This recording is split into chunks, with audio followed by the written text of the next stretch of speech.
Volevo ricollegarmi a questa giornata così importante che per la prima volta si mette in evidenza una patologia mentale per la giornata mondiale della salute, si mette in evidenza la patologia, la depressione, ma perché? Perché entro il 2030 la depressione diventerà la seconda causa di malattia. Dopo le malattie cardiovascolari, entro il 2030 ci sarà la depressione. Negli ultimi 10 anni è cresciuta del 20%. Ora, questi sono i manifesti approntati dall'Organizzazione Mondiale della Sanità per parlare di depressione. Ovviamente stiamo nel tema di oggi, è una campagna che va su internet, è una campagna ideata con messaggi mandati su internet, perché internet può avere una connotazione positiva, può avere la possibilità di veicolare molto velocemente dei messaggi, ed è quello che come Ordine degli Psicologi del Veneto abbiamo voluto fare, invitando i colleghi, come diceva il Presidente stamattina, di fare un video che parli di depressione, perché la giornata di oggi è depressione, let's talk, parliamo di depressione, perché dobbiamo sconfiggere questa idea che ne soffrono solo alcuni, quelli che sono disadattati, quelli che sono fuori dalla società, No, la depressione fa parte della nostra società. Ora, come è stata ideata questa campagna? Parliamo di depressione, dobbiamo parlarne tutti, dobbiamo parlarne con gli amici, dobbiamo parlarne nelle sedute di terapia, dobbiamo parlarne tra conoscenti, dobbiamo parlarne con le donne che hanno appena partorito. Perché? Perché abbiamo sentito cosa ci dicevano le professoresse poco fa, e l'Organizzazione Mondiale della Sanità nel suo piano per la salute mentale ci dice che i problemi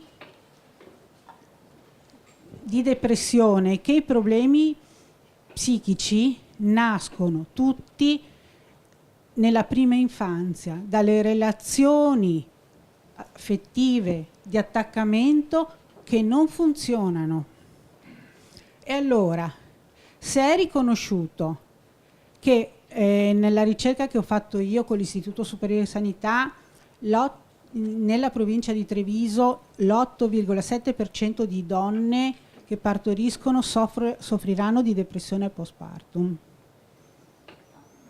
Se nella provincia di Treviso ci possono essere 5.000 parti all'anno, voi capite l'imponenza di questi dati. E le mamme depresse, e le mamme mettiamo che non abbiano una depressione maggiore, che sono questo 8,7%, ma hanno disturbi emotivi, già nella gravidanza, che si conclamano nel dopoparto. Voi capite che se la sofferenza è della mamma, se la chiusura è della mamma, questo bambino avrà delle difficoltà nel mettersi in relazione con lei. La mamma avrà difficoltà a mettersi in relazione con lui. Allora, se dobbiamo parlare di prevenzione, dobbiamo cominciare ad occuparci di questo, e io lo sto dicendo qui, ma lo sto dicendo in regione, perché dobbiamo occuparci di questo per scongiurare tutti i problemi successivi, perché una mamma che sta bene può avere buoni legami di attaccamento e scongiurare tutto quello di cui stiamo parlando adesso. Ovviamente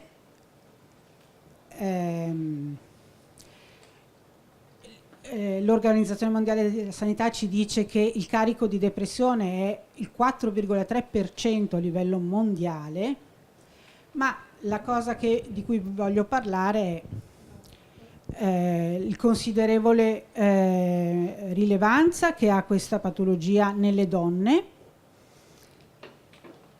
I dati del Veneto ci dicono che il 28% della popolazione che nel 2005 si è rivolta a una consultazione sia nei servizi territoriali che nei servizi ospedalieri aveva un problema dell'umore, e il 50% dei disturbi il 50% del peso dei disturbi dell'umore riguarda la depressione maggiore. In Veneto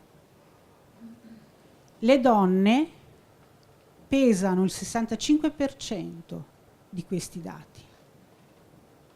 Quindi capite che ha una rilevanza questa problematica molto forte. Quindi dobbiamo parlare di depressione perché si smetta questo stigma, questo giudizio, questo credere che se si ha la depressione si è strani, si è diversi, e aiutare le persone a chiedere aiuto, che è il primo passaggio. E siamo noi che lo possiamo fare, siamo noi che sappiamo di che cosa si tratta, che dobbiamo essere i primi a dare questo messaggio. Ok? E questo era perché volevo mettere un po' più di carne al fuoco della discussione e perché volevo che voi, anche voi che siete qua stamattina, partecipaste a questa iniziativa, che è veramente una sfida molto importante che possiamo cogliere in questo momento. Se come professionisti diciamo ma le istituzioni non ci prendono in considerazione, ma ci sono altri che ci rubano il lavoro, questo è il momento di dire questo è compito nostro. Io volevo domandare come sì. tutta questa rabbia nella nostra società, perché in fondo si è parlato di rabbia. Poi, seconda cosa, volevo domandare come mai parliamo ancora di nativi digitali quando nessuno nasce già sapendo usare il computer? Ti faccio rispondere? No, non so se sono in grado di rispondere. Non so se ho capito bene. Cioè, se c'è un aumento di depressioni, se c'è un aumento di rabbia, bisogna anche chiedersi perché a livello mondiale, eccetera. E non ci saranno delle componenti sociali del modo di vivere, no? È giusto che poi noi ci concentriamo sui singoli individui, ma se la mamma è più contenta e soddisfatta, se ha un giro di amicizie, diciamo, che gli danno significato alla sua vita, se ha un lavoro in cui può realizzarsi, no? Già tutto questo può ridurre il numero di depressioni. Non so, resteranno soltanto quelle legate, che ne so, a fattori genetici, eccetera, eccetera. Però sicuramente anche la donna di rientrare al lavoro, che è un problema. sì, ci sono tutta una serie di problemi sociali a cui anche dobbiamo prestare attenzione, problemi di convivenza, di ambiente, perché spesso poi le persone depresse sono anche da sole, hanno un giro di amicizie, non hanno amici, un po' si autoemarginano, un po', capito come? Sì, è sempre il discorso prima l'uovo o la gallina, insomma, cioè cos'è che viene prima o dopo. E quindi ci sono poi le condizioni in questo tipo di società che anomizza anche le persone, che le separa e così via, che non c'è più il vicinato, non hai più occasioni di incontri così informali. Gli stessi bambini, se pensiamo a una cinquantina d'anni fa, scendevano in cortile oppure nella piazza o in strada e lì potevano giocare con degli amici che incontravano lì. Oggi devono pianificare tutto, devono telefonare, essere portati in macchina a casa dell'amichetto e così via. È molto più complicato, cioè non c'è più quella semplicità che c'era un tempo. Quindi anche il contesto sociale che c'è intorno è quello che crea una certa atmosfera, che ti fa sentire, come dire, partecipe, parte. Non so, anche la persona con cui non sei amica, ma che vedi tutti i giorni, che conosci, quando scendi in strada, che ti saluta, con cui scambi due chiacchiere, sono cose piccole ma che aiutano a creare una certa atmosfera, un certo clima, insomma. Quindi sono vari fattori. Non dimentichiamoci dell'esterno, del mondo esterno. Sì, volevo chiedere rispetto alla risposta della professoressa, ma chi ha la responsabilità di garantire questa qualità di vita? Ma questo in realtà si può rimediare. Per esempio, faccio un esempio, c'è in Europa un movimento delle città verdi. È da almeno 7-8 anni che vengono dati dei premi alle città che risolvono una serie di problemi, dall'inquinamento al traffico, a rimettere il verde nelle città, per rendere le città sostenibili e vivibili. Cioè, per esempio è stata premiata Stoccolma, è stata premiata Amburgo, è stata premiata Vittoria in Spagna, Bristol, eccetera. Cioè sono città che si impegnano, diciamo, a seguire una serie di piste ciclabili, spazi gioco per i bambini all'aperto che mancano, perché io penso che anche la depressione dei bambini, non so, in parte possa dipendere dal fatto che non possono più fare giochi di movimento. I giochi spontanei di movimento sono costretti a fare questi giochini, a stare fermi in un'età in cui invece dovrebbero muoversi, no? Dovrebbero muoversi. È quello che dà divertimento, sperimentare la libertà. Questi bambini non sperimentano più la libertà, vengono accompagnati in macchina, ripresi in macchina, non possono nemmeno più andare a piedi a scuola, eccetera. Quindi non fanno una serie di esperienze che sono alla base del benessere. Cioè che una volta erano scontate, tant'è che anche se ci trattavano male i genitori o gli insegnanti, noi poi ci facevamo l'autoterapia, cioè uscendo da scuola li prendevamo in giro, gli rifacevamo il verso, poi facevamo tutti quei giochi di movimento, di prodezze, eccetera, capito? Eravamo liberi, molto liberi in questo senso, più liberi dei bambini di adesso, dove dal mattino alla sera è tutto pianificato, anche l'attività diciamo agonistica, sportiva, cioè loro passano dalla scuola alla palestra, dalla palestra al videogioco, ed è tutto pianificato da altri e non hanno la possibilità di inventarsi delle cose, di ritrovarsi in gruppo, che questa è la terapia naturale dei bambini, per dire. Allora, sapere che esistono invece delle città che si stanno muovendo in questo senso, che addirittura hanno già dato dei premi, perché ci vogliono vari anni per poter allinearsi in questo modo. In Italia c'è qualche città che si sta muovendo, cioè so che Bolzano fa qualcosa, Torino ha fatto qualcosa, ma ci sono anche alcune altre città, però troppo poco, perché intanto i bambini crescono. Cioè se un bambino ha la sfortuna di avere una mamma depressa, è una grossa sfortuna, però se ci fosse un vicinato, se ci fossero dei sostituti, capito? Altre figure che possono sostituire, perché ci sono personaggi che sono cresciuti a volte senza madre, senza padre, però hanno trovato dei sostituti, persone valide. Ecco, il fatto è che qui, ecco, noi puntiamo poi tutto su padre e madre perché tutto si riduce a questo nucleo minimale. Invece dobbiamo anche pensare all'apertura, insomma. Perché pensavo anch'io alle variabili sociali che influenzano appunto il contesto dove si può sviluppare la depressione. Noi in Veneto abbiamo avuto un esempio di depressione degli imprenditori che alcuni si suicidavano, alcuni no. Ecco, per cui la differenza tra chi si suicida e chi non si suicida andrebbe un po' riflettuta. Sì, ma certo che ci sono poi delle componenti individuali, ci sono delle componenti familiari, però le componenti sono tante. Ecco, anche i rapporti amicali, gli amici che tu porti avanti dall'infanzia possono essere una grossa risorsa. Se però sono solo quelli di Facebook, sono una risorsa minimale, ovviamente, perché non è vera amicizia, gli amici sono pochi, invece su Facebook possono essere migliaia e quindi non sono amici. Se poi tu ti apri addirittura la tua intimità a questi qui, corri dei rischi grossi. Per rispondere alla rabbia, La rabbia è sempre collegata al narcisismo, ma parte come reazione al dolore, all'ingiustizia, come la vogliamo chiamare. Se noi ci allacciamo a ciò che diceva la professoressa, vediamo che questa è una società bulimica di consumi, quindi è una società che ha spostato l'intimità, la capacità di essere intimi. Noi oggi teniamo tutti all'immagine, al potere, alla forza, basta guardare tutte le classi sociali e tutti i livelli. È vero quello che si diceva, che abbiamo penso accennato tutti, anche le colleghe, c'è una molteplicità di fattori che concorre a costituire questa fragilità di ordine narcisistico.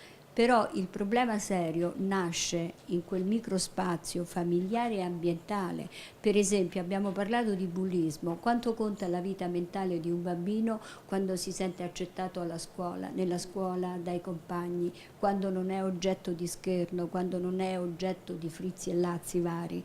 Allora qui si chiude un po', perché io non vorrei che fosse passata la disgrazia di dire i primi 3 anni, come discutevamo prima, sono talmente fissi che sono importanti perché danno le basi, però guardate che l'evoluzione psichica è un'evoluzione dinamica.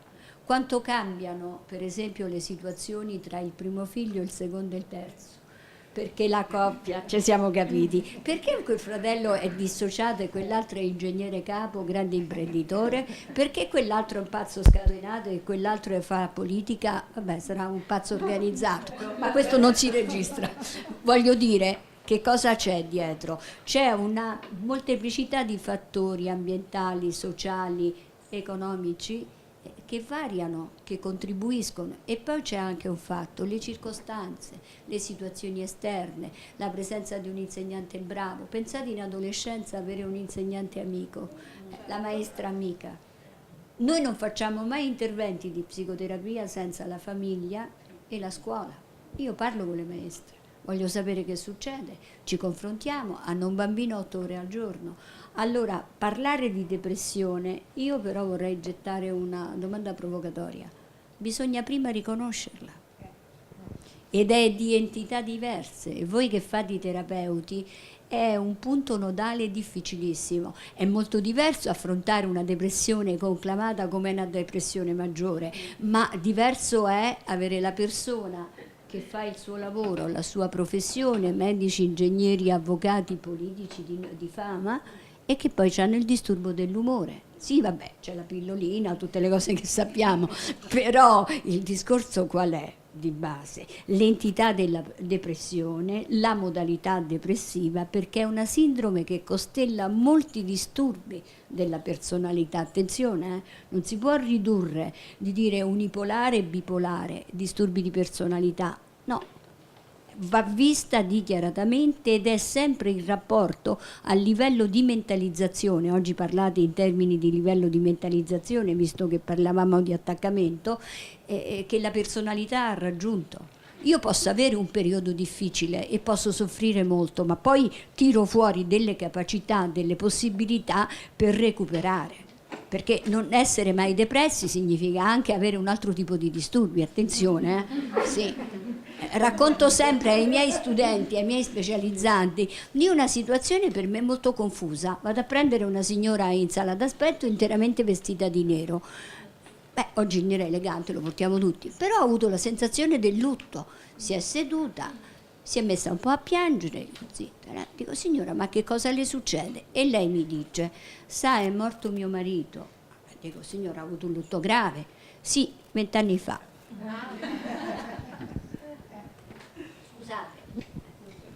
E dipende da quanto elaboro poi, no? Ci sono domande? C'è qualcuno che si sente stimolato, attivato con queste bravissime colleghe? Mi era venuto in mente una cosa che ritorna abbastanza spesso, cioè quando tu, genitore, fai notare a tuo figlio che sta sempre col telefonino in mano, una delle scuse, delle risposte abbastanza frequenti è: ma noi facciamo i compiti insieme, e a volte l'insegnante manda attraverso WhatsApp, è così? E allora lì diventa difficile. E allora lì bisogna fare un lavoro insieme all'insegnante, cioè che è comodo per l'insegnante mandare i compiti via telefonino, però poi questi ovviamente si abituano e diventa una dipendenza, aiuta, no? Quindi lì bisogna fare una scelta, non so come la pensate, colleghe. Ma io credo che ci sia sempre il giusto equilibrio, la giusta mediazione, nel senso che io sono nata che non c'erano i cellulari, non c'erano i computer e un po' alla volta ci siamo approcciati più o meno bene, chi meglio, chi peggio. Ma quello che nel 2017 non possiamo pensare di eliminare questi strumenti e queste modalità. Quello che possiamo fare è creare una società dove ci può stare anche questo, ci possono stare anche questi strumenti, ma dove c'è l'interazione umana, dove noi diamo spazio ai bambini che crescono di giocare all'aperto, di relazionarsi coi coetanei, di crescere nella relazione con gli altri. Allora così posso capire che c'è il registro elettronico per vedere come va il ragazzo e soprattutto se è assente quel giorno o no, se fa buca, mentre prima potevamo bucare la scuola e se i genitori se ne accorgevano forse quando andavano a parlare con i professori. Quindi abbiamo tolto anche quella libertà ai ragazzi. Può essere, io ad esempio ho un figlio di 17 anni che andando a scuola e avendo compagni di classe che abitano distanti, i lavori di gruppo li fanno via Skype. Ma allora questo è uno strumento, non è un limite. Allora, laddove sono strumenti utili, è chiaro, dobbiamo preservarli. Ormai non possiamo eliminare questi strumenti, ma dobbiamo insegnare ai nostri ragazzi che esiste un mondo altro, che noi esseri umani siamo esseri relazionali, sociali, che non è lo strumento internet che è relazione.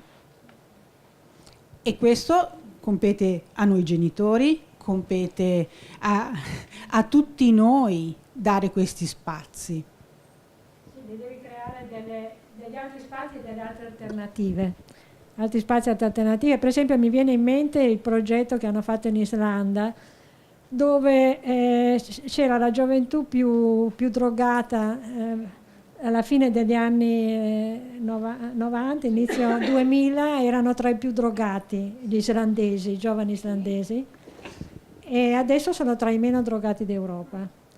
E allora lì si sono unite tutte le forze, cioè la famiglia, la scuola, il governo, i commercianti anche. E hanno preso una serie di misure, però col consenso di tutti, cioè intanto hanno ridotto tutta una serie di pubblicità dell'alcol, perché poi bevevano anche molto alcol, quindi hanno messo un divieto sulle pubblicità dell'alcol, hanno messo il coprifuoco per i ragazzini di meno di 16 anni, non possono star fuori oltre le 10 di sera, pensate qui in Italia, e gli altri non oltre mezzanotte, fino ai 18 anni oltre mezzanotte. E poi gli hanno creato una serie di alternative, partendo dall'idea che le droghe, l'alcol, creano una situazione chimica nell'organismo e nel cervello abbastanza simile a quella che possono creare altre attività, per esempio attività sportive, attività artistiche, fare teatro, fare musica in orchestra, musica. Sì, eccetera. Quindi in misura magari minore, ovviamente, perché la droga ti dà un flash maggiore, però. E quindi hanno aumentato i luoghi di ritrovo dove fare attività, in gruppo però, naturalmente. La maggior parte dei ragazzi si ritrova almeno 4 volte alla settimana a fare questo tipo di attività, e quelli che hanno meno possibilità economiche, le famiglie, vengono aiutate.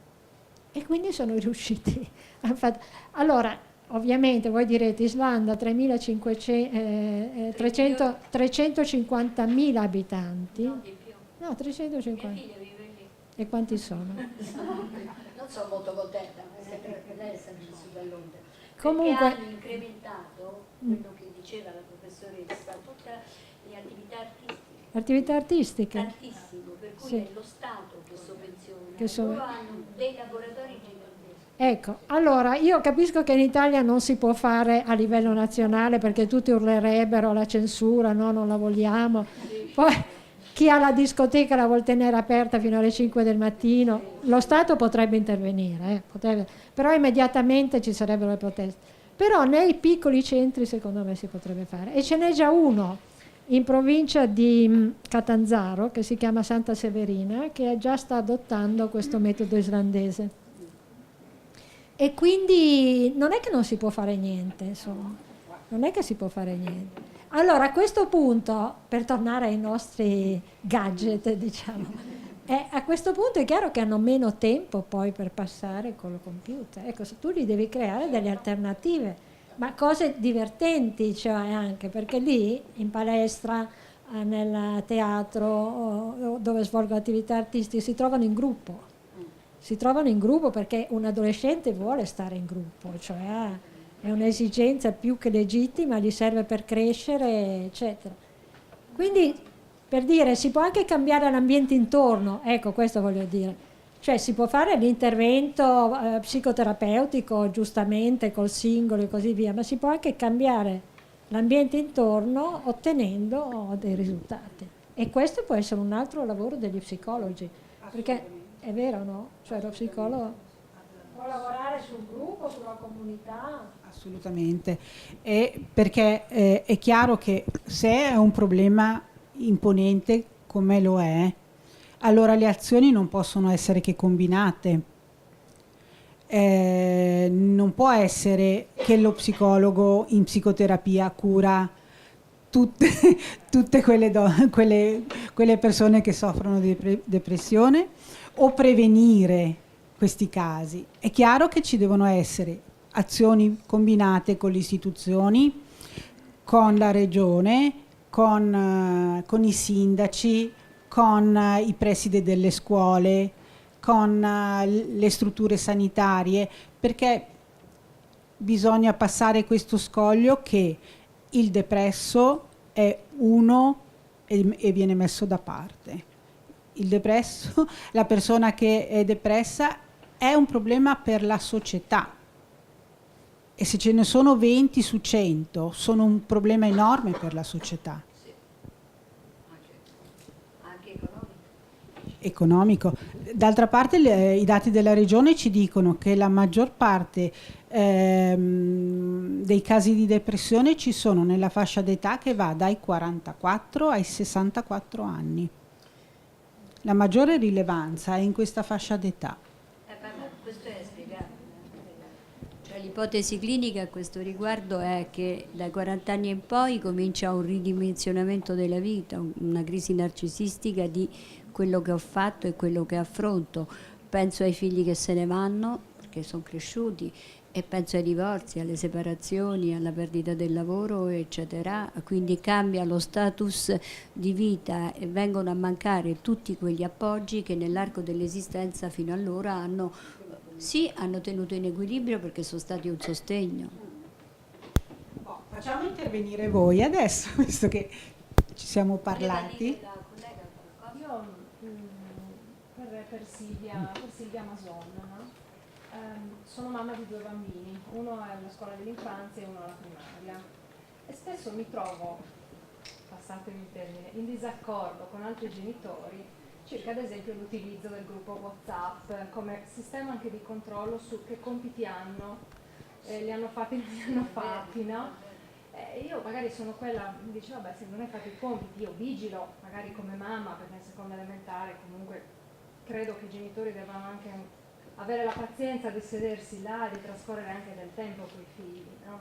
Perché è vero che andiamo a scuola, è vero che dopo c'è la palestra, la piscina e tutti i vari impegni, però credo che serva anche un tempo per sporcarsi insieme le mani, preparare da mangiare insieme, piuttosto che altre attività.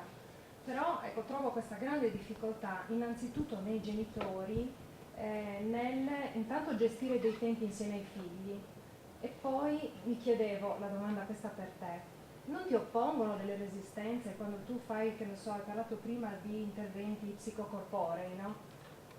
Si devono toccare o li... Certo, però alla fine spiego com'era l'intervento, era quello appunto di fermarsi davanti all'altra persona, guardarsi negli occhi e mettersi in contatto, perché non siamo abituati a stare in contatto, soprattutto loro non si guardano, non c'è il contatto. All'inizio è stato molto imbarazzante, però poi io ho cercato di far esternare a loro le emozioni e ho anche fatto fare dei disegni sugli occhi che più li avevano colpiti, e da lì proprio si sono messi in connessione con se stessi.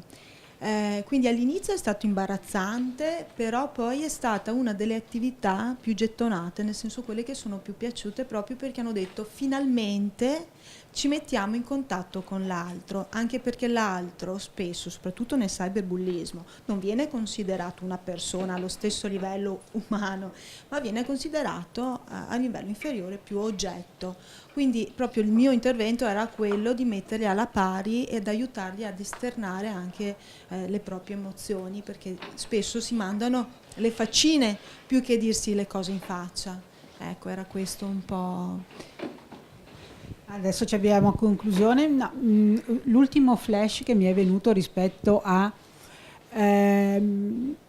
come poter mettere e creare delle altre attività più culturali, più artistiche. A me capita spesso di andare all'estero e vedere nei musei, nelle mostre, bambini della scuola materna accompagnati dalle maestre davanti a un quadro che provano ad imitarlo, a disegnarlo. Cioè, e sto pensando in Italia quali potenziali ci potrebbero essere rispetto a questo, rispetto a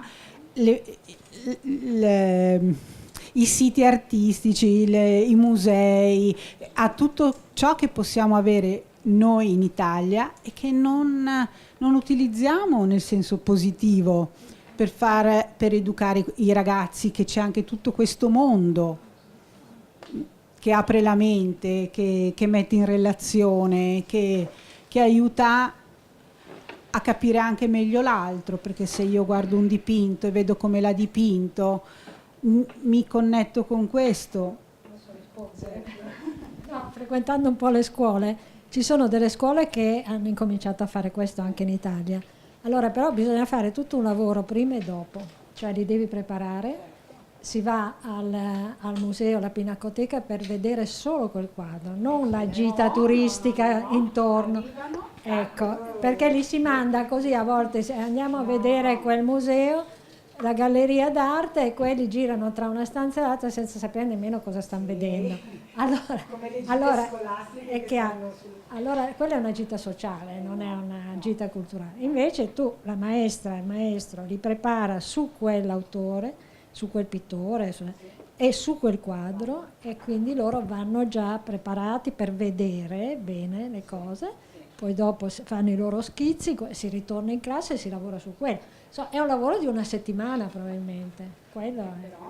Ecco, sì, certamente, ma qui è legato alla didattica, è legato a se questi insegnanti hanno capacità competenze didattiche oppure no, insomma, questo è il problema. Bene, allora ci avviamo alla conclusione, ma visto che è arrivato il provveditore degli studi della provincia di Padova e Rovigo, io vorrei chiederei una battuta, no, sulla funzione della scuola per il tema del cyberbullismo e anche per la rete, per educare i ragazzi. Quindi so che lui è preparato su questo, non lo metto in imbarazzo, però ecco, avrei piacere insomma che intervenisse anche lui. Vieni pure. Sapevo così non veniva. Invece ci ha fatto molto piacere che sei venuto a salutarci. Sì, mi spiace di non essere venuto, Sì, ho capito. Però, come dire, vabbè, avevamo altre incombenze purtroppo di tipo amministrativo, ci sarei più portato per la parte psicopedagogica. Permettetemi solo una cosa di dire. Quando la signora collega ti parlava dei gruppi WhatsApp, lasciatevi che vi dica la mia amarezza, dirò sempre male di tutti i gruppi WhatsApp che nascono presso le famiglie, perché sono deleteri, lasciatemelo dire dall'alto del mio ufficio, perché arrivano decine, per non dire centinaia, di segnalazioni che portano poi alle querele, portano poi al disfacimento del gruppo e poi la scuola le deve gestire. Quindi capite? Quindi stiamo molto attenti, noi siamo molto critici, dico noi come ufficio quando facciamo i nostri corsi di formazione, con gli insegnanti che si prestano ad entrare in WhatsApp con i loro ragazzi, perché anche i nostri insegnanti hanno bisogno di essere educati, cioè lo fanno con semplicità. Ecco, la battuta è questa, quindi dei gruppi WhatsApp per genitori finora ho avuto solo rimandi negativi, però forse da me arrivano le rogne. Per quanto riguarda invece il discorso della rete, adesso faccio uno spot, ci stiamo un po' animando, ci stiamo dando da fare, stanno nascendo delle belle iniziative, non è facile perché non ci sono maestri, alcuni sono qua, come dire, è anche molto difficile e lo strumento, come dire, va elaborato molto, no? Come dire, stiamo cercando, sono le linee guida del Ministero, ma è poca cosa, bisogna lavorare un pochettino di più, bisogna farla entrare nella formazione, cioè bisogna farla entrare nel sistema che abbiamo ancora una categoria, mi dispiace dirlo, ma è così, che ha qualche anno, secondo me non funziona questo, però non importa, ma l'importante è che senta là, ha qualche anno, come dire, c'è un'età media molto alta, effettivamente, e molti dei nostri insegnanti non sono avvezzi a usare il mezzo informatico, quindi ne hanno anche un po' paura e stanno un po' cambiando, però queste forme molto subdole di accanimento nella rete e soprattutto le ragazze che finora erano sempre state escluse dai casi di bullismo adesso stanno prendendo la predominanza e lo fanno di più attraverso il cyberbullismo. Ecco, però c'è anche dall'altra parte un'opinione pubblica che tutta la maleducazione è un termine generico, no? Cioè basta un atto di maleducazione per dire caso di bullismo, la stampa che ci va a nozze, allora cominciamo anche noi esperti a dire attenzione, il bullismo e il cyberbullismo esistono, non vogliamo, come dire, nasconderli, però non diamo sempre la colpa che tutti sono uguali, no? Aiutate la scuola a fare anche chiarezza, aiutate la scuola con corsi di formazione, aiutate, ecco, diciamo che qualcosa si sta muovendo, vedo che c'è molta sensibilità, un piccolo spot, e difatti sono qui anche per questo Oscar, poi ti coinvolgo, la provincia di Padova, ecco, organizza un corso di formazione che abbiamo chiamato genericamente la scuola che ascolta le necessità, i bisogni. Ecco, quando facciamo 7-8 incontri all'anno siamo cresciuti moltissimo, abbiamo circa 200 persone, uno zoccolo duro che ci segue continuamente perché la scuola ha bisogno, cioè i nostri insegnanti hanno bisogno, ma hanno bisogno di regole chiare. Una, per esempio, se mi accorgo che lo studente ha fatto un reato, ha commesso un reato perché ha, come dire, reso pubblici dei dati sensibili, io devo denunciare o no?